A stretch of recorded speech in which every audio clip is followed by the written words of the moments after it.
오늘 함께 나누실 말씀의 제목은 건강하십니까? 라는 제목입니다. 여러분 건강하십니까? 네, 저는 뭐 그저 그렇습니다. 모두 중요한 건강하시기 바랍니다. 네, 심리학자 칼 로저스는 건강에 대해서 이렇게 정의합니다. 정신과 육체가 기능적으로 온전한 상태다라고 얘기를 합니다.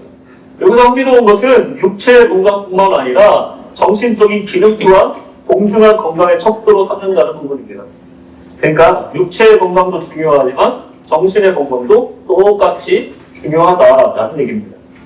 저같이 매주 강단에 서야 하는 사람들 앞에 서야 되는 사람은요, 육체적으로 힘들거나 아픈 것은 별로 걱정이 안 됩니다. 그런데 정말 힘들 때가 있어요. 그때가 언제냐면 정신적으로 침체되었을 때 이 자리에 서는 것이 정말 힘듭니다. 표시도 못 내고 정말 힘겹게 강단에 서게 되는 것 같습니다. 차라리 아팠으면 좋겠다 싶은 그런 날도 있습니다. 이게 몸이 아픈 것만 같으면 우리가 쉽게 알고 곧장 병원에 가거나 약을 사 먹습니다. 하지만 특별히 몸이 이상이 없는데도 아침에 몸이 천근만근이고 의욕이 하나도 안 나고 아무것도 하기 싫은 상태가 되는데 그때 우리는 생각을 못하는 거예요. 뭘 생각 못하느냐? 내가 마음에 병이 생겼구나 라는 것을 모른다. 몸의 정신이 건강한지를 정신과에 가지 않고도 쉽게 점검해보는 방법을 제가 지금 알려드릴게요. 스스로 질문해보는 거예요. 뭐라고 질문하냐면 내가 좋아하는 게 지금 있는가? 스스로 듣고 내가 지금 정말로 좋아하는 게 그냥 좋아하는 게 아니라 나는 그 좋아하는 것을 위해 자다가도 벌떡 일어나서 나갈 수 있는가? 그런 게 내가 있는가? 이걸 질문해보는 거예요. 이게 단순한 문장 같지만요, 이 문장을 통해서 우리의 정신건강을 점검해 볼 수가 있어요. 우리의 심리적 건강 상태, 그리고 활력의 상태를 체크해 볼 수 있는 단순한 질문이라는 거죠. 여러분들은 어떻습니까? 다시 한번 볼게요. 건강하십니까? 저는 그저. 제가 맞으려고 노력하고 있습니다. 우울하고 심리적으로 건강하지 않은 사람은 아무리 좋은 것이 있어도 의욕이 나질 않습니다. 관심이 생기질 않습니다. 원래 좋아했던 것인데 어느 날부터인가 별로 안 좋아요. 정말로 맛있게 먹었던 음식도 어느 날부터인가 맛이 없는 거예요. 라면도 먹어도 맛이 없고 과자도 먹어도 맛이 없고 고기를 먹어도 맛이 없는 날이 별로 없는데 이상하게 언제부턴가 고기도 맛이 없고 그런 시기가 온다는 거예요. 그것은 단지 입맛이 약해진 것이 아니라 정신적인 문제도 연관이 있을 수 있다는 것입니다. 새로운 것을 경험하는데 개방적이지 않고 바이탈리티, 그러니까 활력이 없는 상태.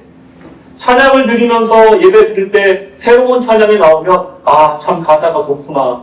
저 찬양의 가사가 참 오늘 은혜가 되는구나 하던 사람이 어느 날인가 왜 또 모르는 찬양을 하고 그래 하면서 마음이 닫혀버리는 거예요. 새로운 걸 배우는 데 있어서 마음이 닫혀버리고 활력이 사라진 상태.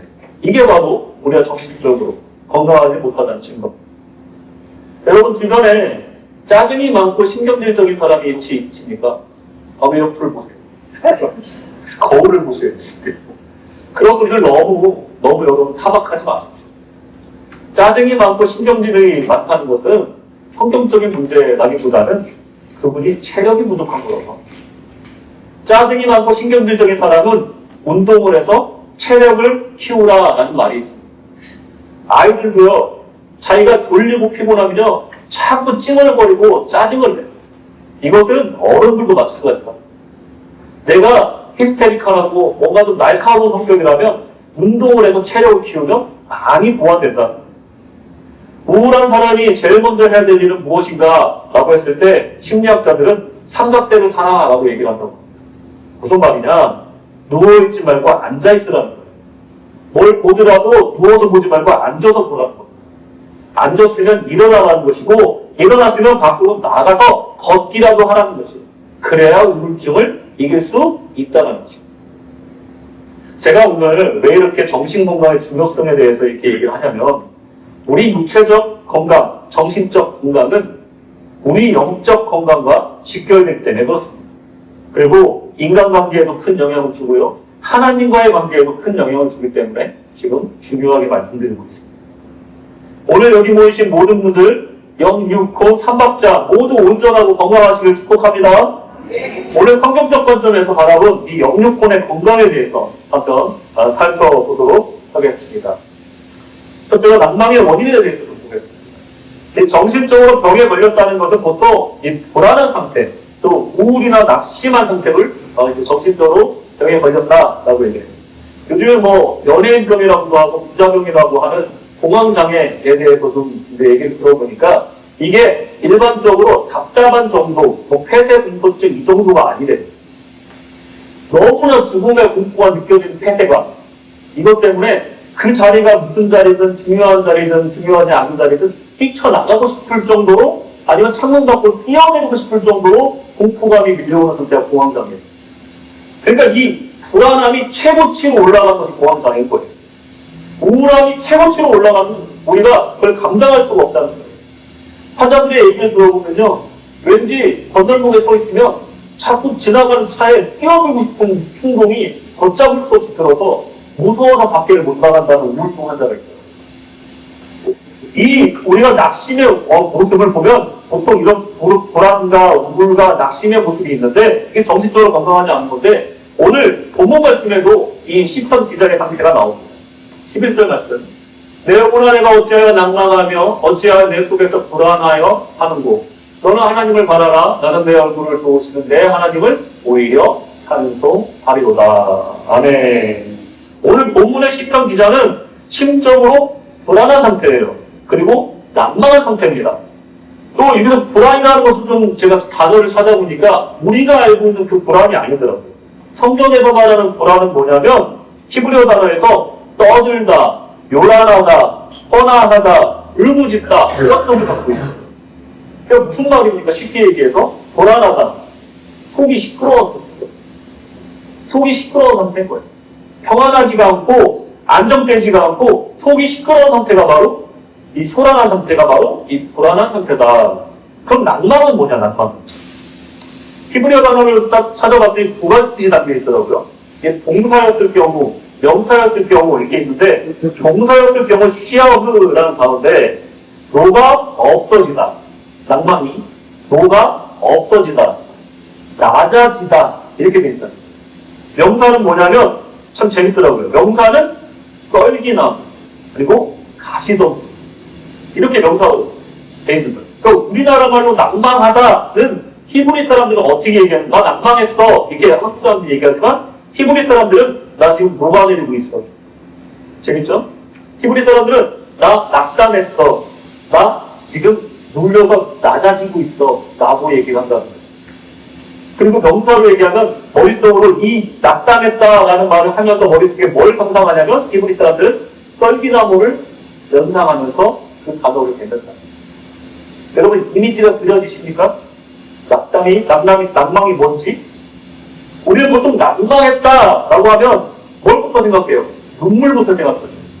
눈물을 연상하기 때문에 촉촉하게 젖은 눈가, 감정적인 마음 상태, 이런 상태를 우리가 떠올리자. 근데 성경에서는 정반대의 상태를 얘기하고 있어요. 이 마음의 상태가 눈물로 나지 않을 만큼 절망적인 상태를 묘사하고 있어요. 내 영혼이 상태가 깨어온 뼈에 바짝 엎드려 있는 메마른 가시덤불이나 이 떨기나무와 같은 상태다라고 이게 정의할 수가 있다는 거예요. 전혀 다르죠. 우리가 생각하는 낭만. 소망도 없고 기운도 없고 심지어 날카롭고 메마른 상태의 영혼이 바로 이 낭망의 상태다라는 것입니다. 이 본문의 이 시편 기자는요, 고라자손입니다.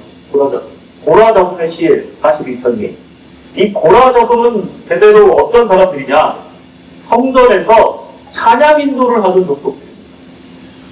그들의 인생의 기쁨은요, 백성들과 성전에서 찬양하는 일이었다는 거예요. 그런 사람들이, 그런 고라자손들이 왜 낭망을 했을까? 무엇 때문에 하나님을 찬양하고 은혜의 감격으로 촉촉하고 싱그러워져야 될 이 찬양 사역자들이 이토록 메말라 버렸을까? 라는 것을 한번 보도록 하겠습니다. 2절을 보시면 이 표면적인 이유가 나옵니다.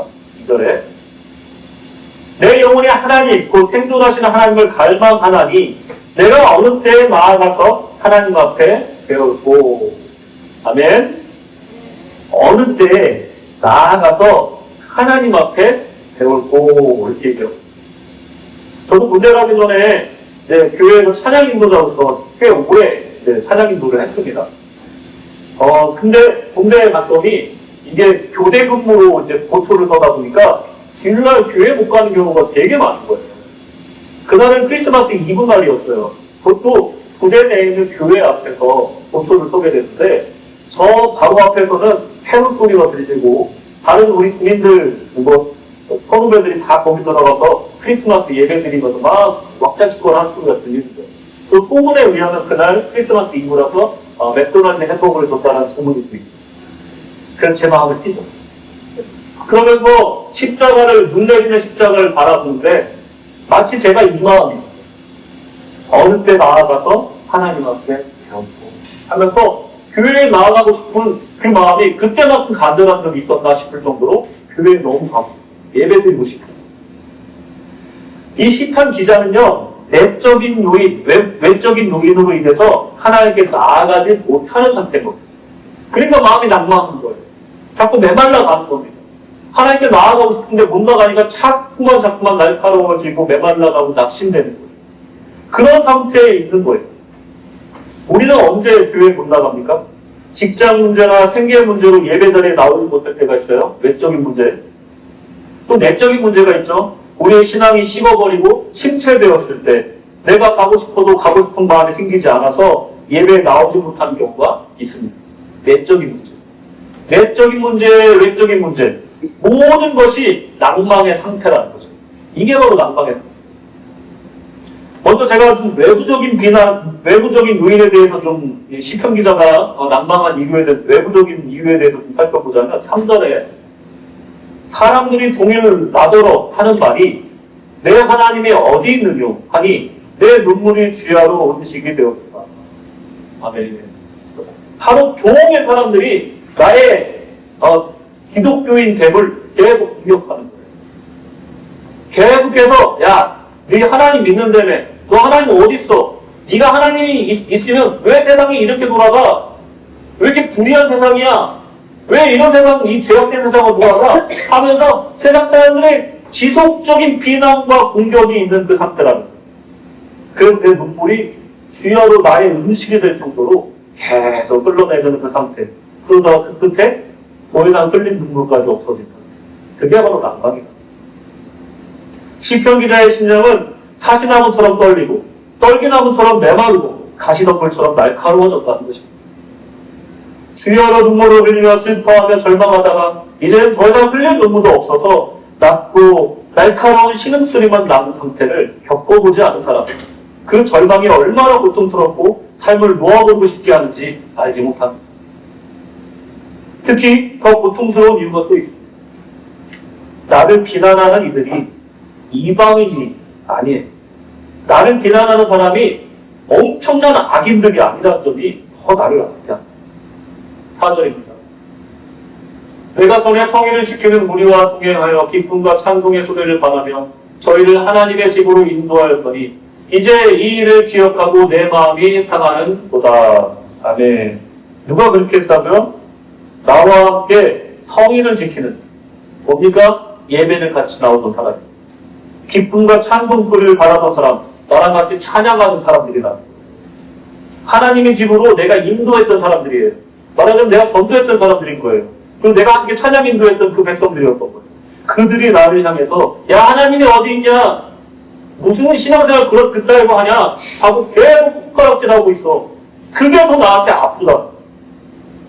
나와 함께 예배드리는 사람이 또 하나님께 기쁘게 경배하는 사람들이 나에게 손가락질한 그 모습이 나에게 더 아프고 더 씁니다.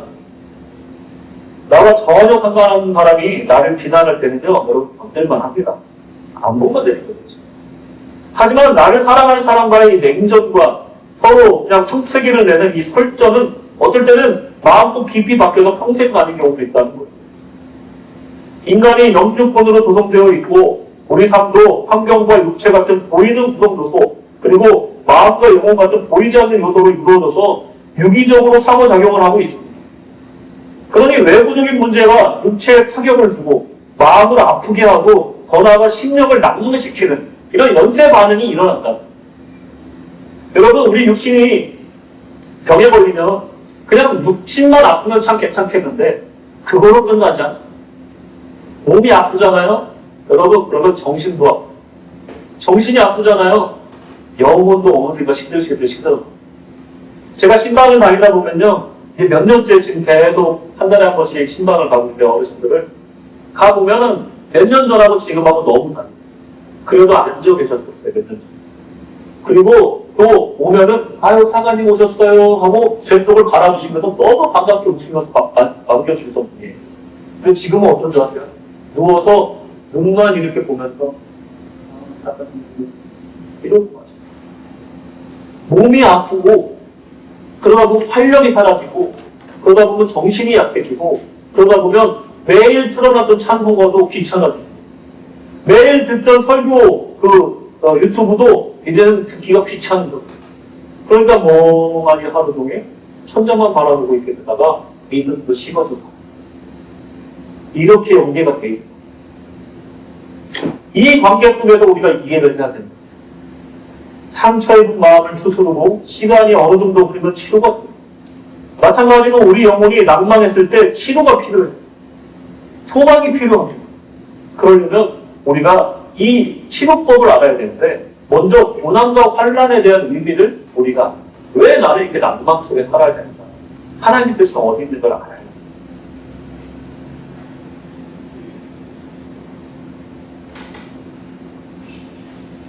시편 기자의 시가 여러분 만약에 유행가 가사처럼 자신의 신세 한탄을 하는 감성적인 내용만 담고 있었다면 아마도 이 말씀 가운데 수록되지가 않았을 거예요.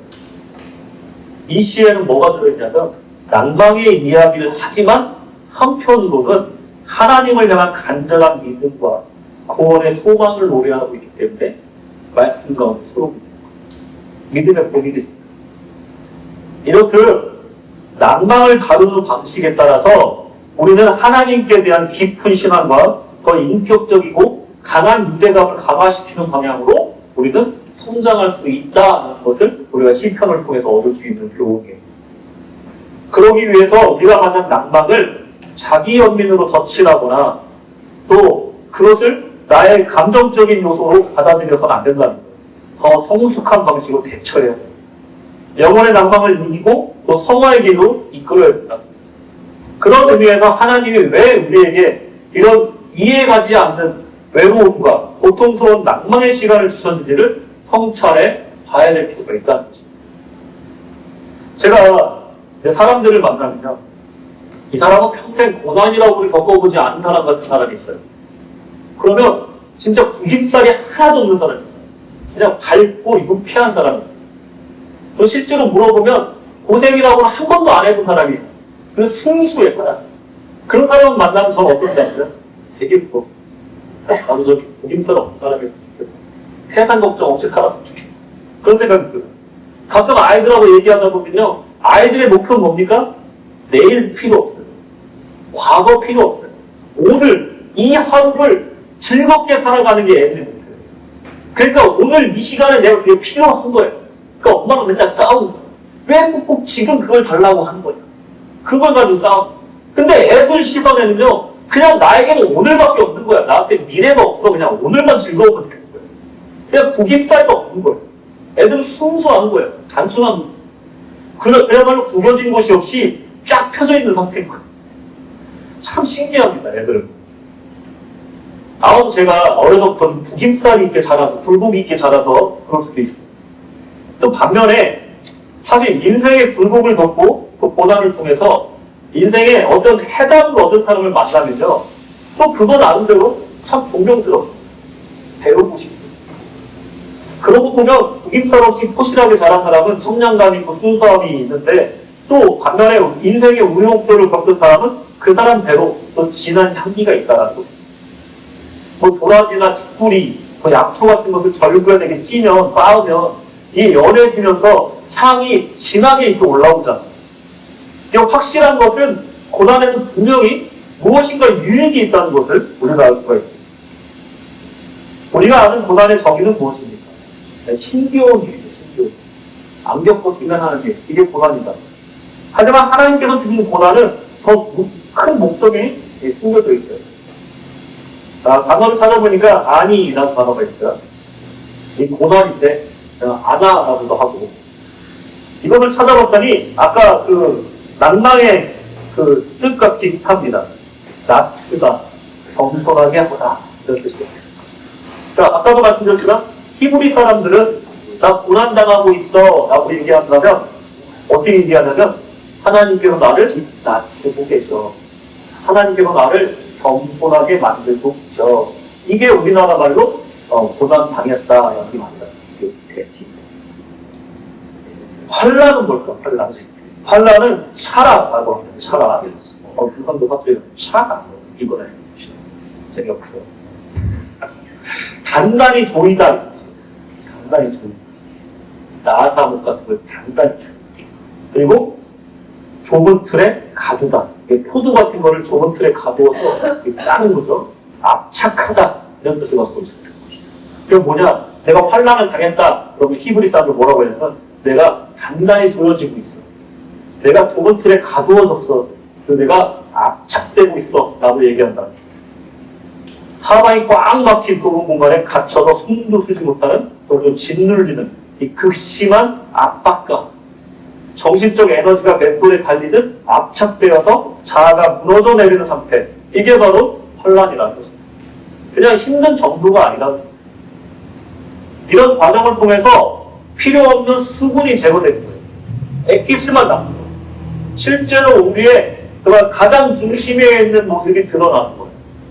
우리의 진짜 믿음이 드러나는 거예요. 꽉 눌러져서 정말로 그 액기스가 나와서 포도주가 되듯이 우리가 눌려지고 압착됐을 때 그때 진정으로 하나님을 바라보는 나의 진정한 믿음이 그때 나온다. 나이 들수록 성숙할수록 말수가 적어지고 가벼이 움직이지 않는 것. 그것과도 같은 것. 제가 군대 얘기를 웬만하면 안 하려고 그러는데 또 해야 돼요. 이 남자들이요, 군대 얘기를 할 때 가장 말이 많은 사람들이 누군지 아세요? 육해 공군 일반병 나옵니다. 이 사람 얘기만 들어보면 막 진짜 북한을 완전히 딴 것 같아요. 근데 말 없는 두 부류가 있다고. 말이 없는 두. 누구냐면 한 명은 면제, 한 명은 특공대. 아예 안 간 사람하고 아예 너무 고생을 많이 한 사람. 이 두 부류의 사람은 절대 군대 얘기하기에 참여를 안 한대. 그냥 음료수만 훌쩍훌쩍 하고 있대. 진짜 고생하면서 군생활한 해병대는 아무 말 없는데 해병가를 이렇게 순찰하던 이 공익근무요원 해병대는 그렇게 말이 많고 지금 노동자들이 많다고. 해병대는 조용한데 해병대는 말이 많아요.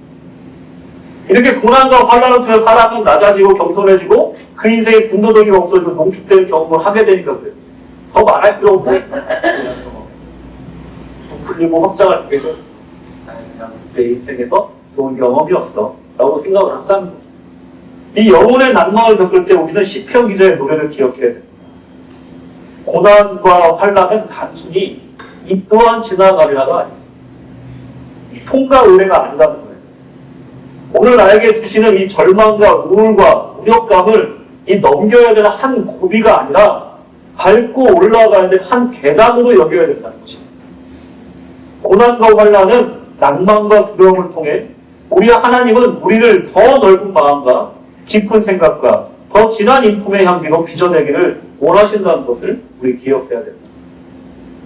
이렇게 우리가 고난과 환란의 그 목적과 그 뜻을 우리가 성찰해 볼 때, 이게 그냥 주어지는 어려움만이 아니고, 이를 통해서 내가 어떤 성장하는 계기를 삼아야 된다라는 것을 느껴요. 아열대 지방에 자라나는 키만 큰 바나나 나무가 나이테가 없지. 겉으로 볼 때는 웅장하고 크지만 그 안에는 나이테가 없지. 우리가 치명스님이 그 추운 겨울을 견뎌내면서 우리가 이 모든 과정들을 견뎌내면서 신앙의 나이테를 하나하나 만들어가면서 거목이 되는지, 이게 바로 신앙의 프로세션이다. 이 과정 속에서 우리가 꼭 거쳐야 될 것은 뭐냐면 인내도 필요하고 또 하나님의 뜻을 알기 위해 성찰하는 건 필요하지만 우리는 그 낭만을 노래로 바꿀 수 있는 신앙이 되어야 되는 것입니다. 조금 낙심한 사람에게는 위로가 심해질지도 몰라요. 하지만 영혼 깊숙이 박힌 낭만은 더 이상 기도할 힘도 흘릴 눈물도 남지 않은 메마른 상태라고 말씀드렸어요. 영혼의 낭망은 인간의 위로는 절대로 해결할 수 없는 상태입니다. 그 낙담이고 절망이에요. 이럴 때는 인간의 힘으로 어떻게 할 수가 없습니다. 이럴 때 우리 영혼이 사는 법이 있습니다. 그것은 바로 하나님과의 1대1의 공간으로 들어가는 방법밖에 없다. 그럼 들어가면 뭐 할 거냐? 동굴로 들어가서 뭘 할 거냐? 바로 부르짖는 그 과정이 꼭 필요합니다.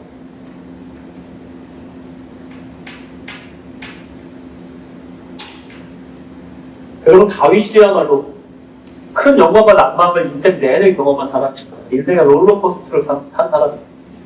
하나님의 영광을 위해서 그 어린 나이 골리앗을 향해 담대히 나아가 승리하였던 것. 근데 곧 사울의 미움을 받아서 쫓기는 신세가 되어서 언제 죽을지 모르는 도망자가 됩니다. 그때 다윗은 아둘람 동굴로 들어가서 하나님 앞에 솔직하게 부르짖습니다. 시편 142편. 내가 소리내어 여호와께 부르짖으며 소리내어 여호와께 간구하는구나. 2절. 내가 내 온통함을 그 앞에 토하며 내 우원을 그 앞에 진술하는구나. 아멘. 여호와께 부르짖으러 들어간 거예요. 아둘람 동굴로 들어가 버렸어요. 그래서 하나님과 일대로 앉아서 부르짖는 겁니다. 그리고 내가 원통한 것을 그냥 말하는 것이 아니라 토해내고 있어요.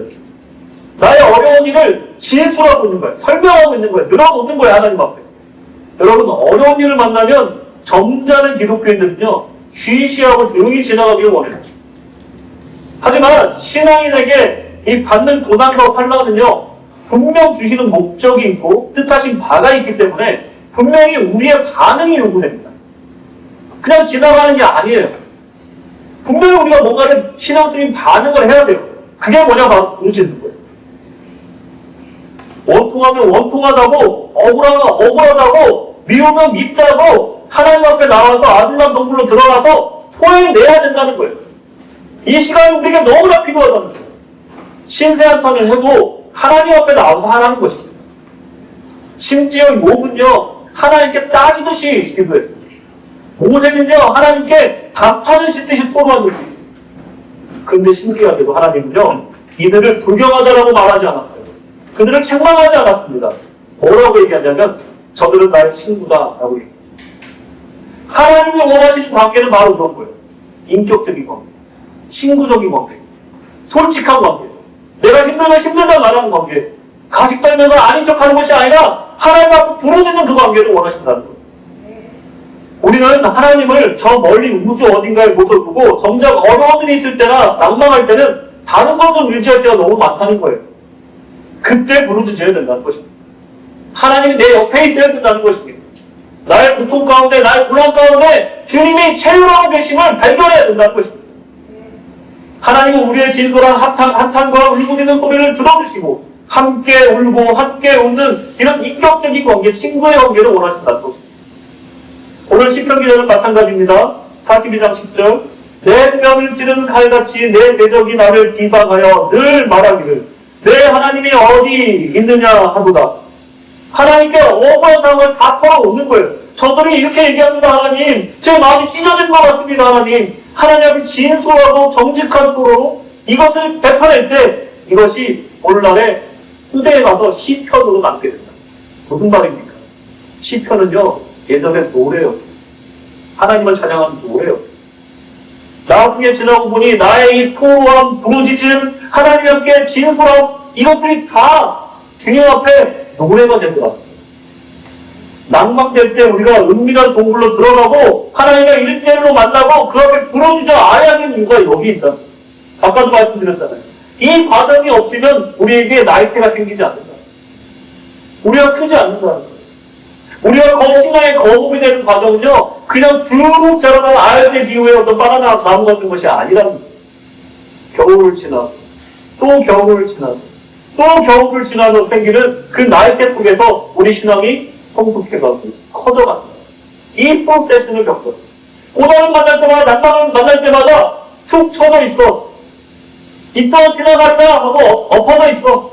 하나님께 부르짖어야 되는데, 아무 행동을 하자고 아무 반응을 하지 않아. 그러면 나이가 생길 리가 없는 거예요. 고난을 주신 이유가 뭔지, 하나님께서 나에게 뭘 원하시는지, 하나님 제가 이만큼 힘듭니다. 저를 도와주시옵소서 하면서 나를 국률이 여겨주시면서 때때로 도움을 주시는 그 은혜의 보좌 앞으로 나아가야지만이 우리 인생 가운데 신앙의 나이가 됩니다. 여러분, 이게 바로 신앙생활하는 방법이에요. 이게 바로 기독교인들이 고난을 상대하는, 대처하는 방식이라는 거죠. 이렇게 우리가 신앙생활을 하면 어떻게 되는 줄 아십니까? 우리의 시선이 전환입니다. 시선이 전환입니다. 딱 바뀌어야 돼요. 예, 상담을 하다 보면 여러분, 해답을 주려고 할 때가 있어요. 특히 남편하고 아내하고 대화를 하다 보면 이 남편들은 자꾸 솔루션을 주고 싶어요. 그러면서 뭐라고 얘기하냐면 최악의 멘트를 하죠. 뭐냐면, 그거는 자기도 잘못했네. 이거는 저 사람도 잘못했고. 이렇게 되면 어떻게 돼요? 파국입니다. 그럼 상담이 안 되는 거예요. 어떻게 나한테 그렇게 말할 수가 있어? 이제 싸우고. 여자들이 원하는 건 뭡니까? 그냥 들어줍니다. 그죠? 이랬다 안 된다. 이랬다 저랬다 얘기하는 거 별로 원치 않아요. 그냥 남편이 조용히 경청해주길 원하고 공감해주길 원하는 거예요. 솔루션을 원하는 게 아니에요. 근데 남자들도 그래요.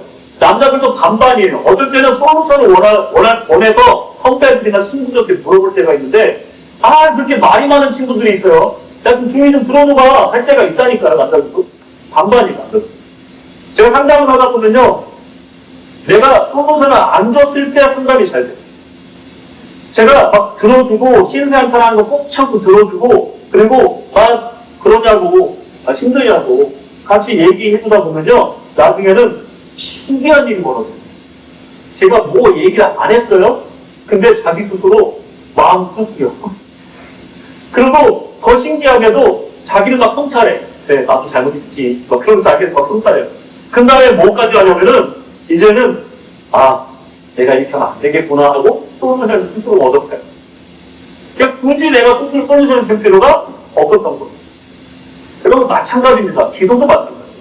하나님 앞에 눈물 콧물 다 흘리면서 기도하다 보면요, 이 말도 안 되는 기도를 막 할 때도 있어요. 하나님이 땡깡 부리고 막 따지고 할 때도 있어요. 하나님 왜 그러셨습니까? 제가 이렇게 열심히 했는데도 막 따져요. 막. 그리고 막 자기 벽에 엎드려가지고 눈물 콧물 다 쏟을 때가 있어요. 제가 뭘 잘못했다고 저한테 이렇게 하십니까? 하고 막 그냥 우리 막 뚜르게 때리면서 막 밖에서 좀 때려 붙이는 거야. 막 그러면 기도할 때가 있어요. 다 쏟아붓습니다. 그러고 나서 어느 정도 시간이 지나잖아요. 참 신기한 게, 해본 분들도 아실 거예요. 내 마음 깊숙한 이곳에서, 진짜 신기한 게, 찬양의 한 줄이 탁 나오고, 내 마음 또 올라오고. 그래서 나도 모르게 시간 때우려고 찬양하는 게 아니라, 난 기도 오래 한다고 자랑하려고 찬양하는 것이 아니라, 다 쏟아놓고 나면 여기서 찬양이 나와요. 그래서 그 찬양을 한참 반복해서 불러요. 그러다 보면 눈물도 마르고 마음도 평안해지면서 그때부터 시선이 전환을 합니다. 내가 나의 절망스러움만 바라보다가, 나의 불쌍함만 바라보다가 내 자신을 동일하게 여기던 그 눈빛이 다른 곳을 보고 있는 것이고, 특히 십자가를 바라보는 나를 발견합니다. 그러면서 마음속에 모든 눈물이 누그러지는 경험. 이게 바로 나의 눈물이 노래가 되는 과정입니다. 여러분, 이 원망과 분노가 이런 시선의 전환으로 이루어진다. 10편 42편 11절 말씀 보면 이제 그 다음에 어떤 일이 벌어지는지를 보여주는데, 내 영혼아 내가 어찌하여 난감하며 어찌하여 내 속에서 불안해하여 하는고 너는 하나님을 바라라. 할렐루야. 이렇게 말하는 단계까지 가야 된다. 한탄만 하다 끝나면 안 돼요. 기도가. 내가 하나님 원망만 하다 끝나면 안 돼요. 기도는요, 다 쏟아내고 다 포로하고 다 진포한 후에 그 안에 노래가 될 때까지 하는 거예요. 그런 다음에 뭐가 일어나냐면 내가 내 스스로에게 선포하는 담대함이 강건하게 나타나야 그때야 기도가 끝나는 거예요. 내 영혼아 어찌하여 난감하느냐, 어찌하여 내 속에 불안해하는고 너는 너의 하나님을 바라라. 할렐루야. 내 스스로에게 선포할 수 있는 상황까지 가야 이것이 진정한 기도의 마무리가 됩니다. 시편 기자는 자기 자신에게 지금 선포하고 부르짖던 기도가 이제 나에게 선포하고 명령하는 기도가 되고 있습니다. 그때 나의 슬픔이 춤이 되고 나의 슬픔이 기쁨이 되고 나의 슬픔이 경배가 되는 역사가 나타난다는 것입니다. 시편 30편 11절 말씀 내 영혼아, 이거 아닌데? 시편 30편 없나요? 네, 제가 읽겠습니다. 주께서 나의 슬픔을 변하여 춤이 되게 하시며 나의 베옷을 벗기고 기쁨으로 띠우셨나이다. 아멘. 나의 슬픔이 뭐가 된다고요? 춤이 된대. 내 슬픔의 이 베옷, 이 상복을 벗기시고 기쁨의 띠를 띄우게 해주신다. 최초의 낭만은요, 외부의 사람들의 비난과 어려운 환경을 통해서 예배드리지 못하는 조건을 통해서 나에게 낭만이 찾아왔어요.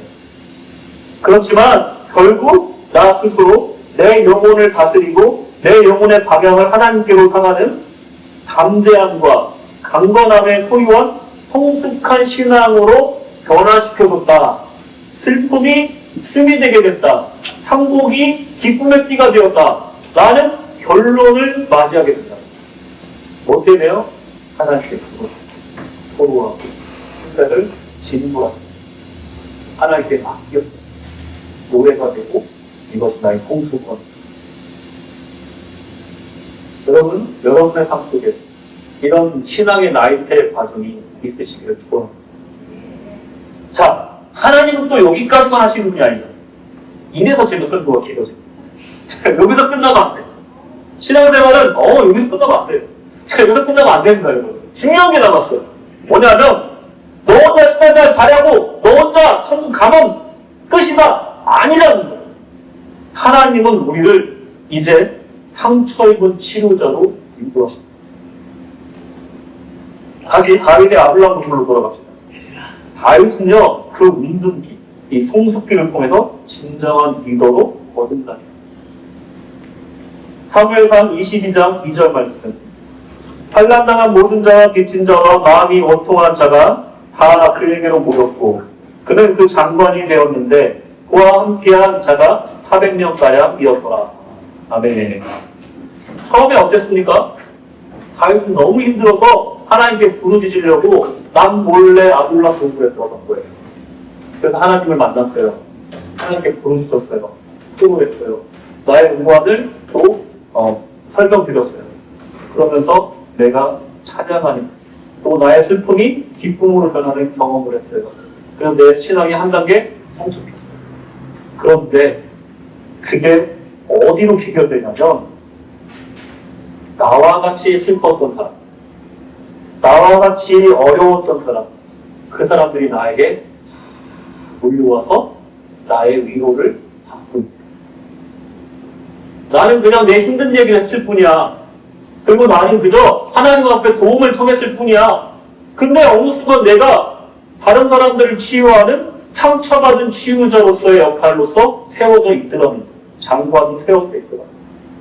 여러분, 제가 사관이 되기 전에 한국에서부터 호주에 오기까지 오랫동안 청소년 사역을 했습니다. 제가 성장 과정 속에서 가정이 그렇게 화목하지가 못했고 그렇게 안정적인 환경이 아니었어요.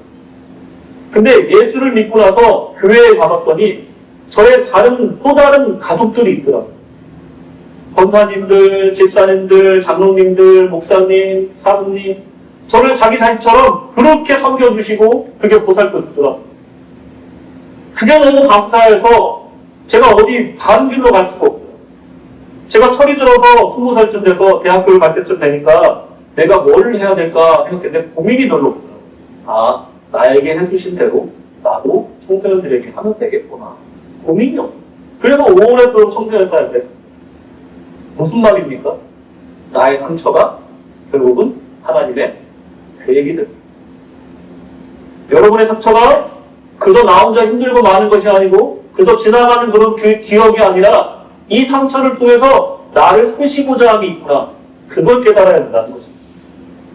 우리가 겪는 고난과 환난은 나 개인의 성장과 성숙으로 멈추지 않고 동시에 나와 같은 고난을 겪은 사람을 도울 수 있는 경험과 힘이 된다는 것입니다. 우리 주님이 우리의 모든 고통을 체휼하셨던 것처럼 우리 또한 그들을 공감할 수가 있습니다. 억울한 사람, 애통한 자, 빚진 자, 억눌린 자 모두 다윗을 찾아올 수가 있었던 것입니다. 그리고 위로를 받을 수 있다는 것. 우리 주님은 우리가 주님처럼 살기를 원하십니다. 주님처럼 산다는 것은 단순히 주님처럼 고통받는 걸 말하는 게 아니에요. 주님처럼 없이 살라는 게 아니에요. 주님이 겉으로 보여지기에는 정말 가난하게 사셨고 정말 고통당하며 사시는 것 같지만 그 안에 충만함과 기쁨에 대해서는 우리가 잘 놓치는데 아니라는 거예요. 주님이 진짜로 이 땅에 살면서 정말 기쁘게 정말 사랑에 넘치며 사셨어요. 충만한 가운데 연대하며 사셨어요. 우리 또한 그렇게 살기를 원하십니다. 혼자 잘 먹고 잘 살기를 원하지 않는 거예요. 외롭게 혼자서 있기를 원하지 않는다. 형제들과 자매들과 손자 아프면 같이 울어주고 기쁘면 같이 웃어주고 그런 삶을 살기를 원하셔서 우리 보고 예수님처럼 살라고 말씀하시는 것입니다. 고난은요 함께하며 추억이 됩니다. 백직장도 함께 들어야 되고 가난해도 홍한 쪽도 나눠 먹어야 될 인생이 즐겁고 가치가 있습니다. 그 고난과 난망은 우리 인생을 더 진하게, 더 충만하게 하고 결국 더 넓은 마음과 더 깊은 생각을 갖게 해준다는 것입니다. 결론적으로 억울함과 원망을 감사로 바꾸는 기적을 일으킨다는 것입니다. 말씀을 마치겠습니다.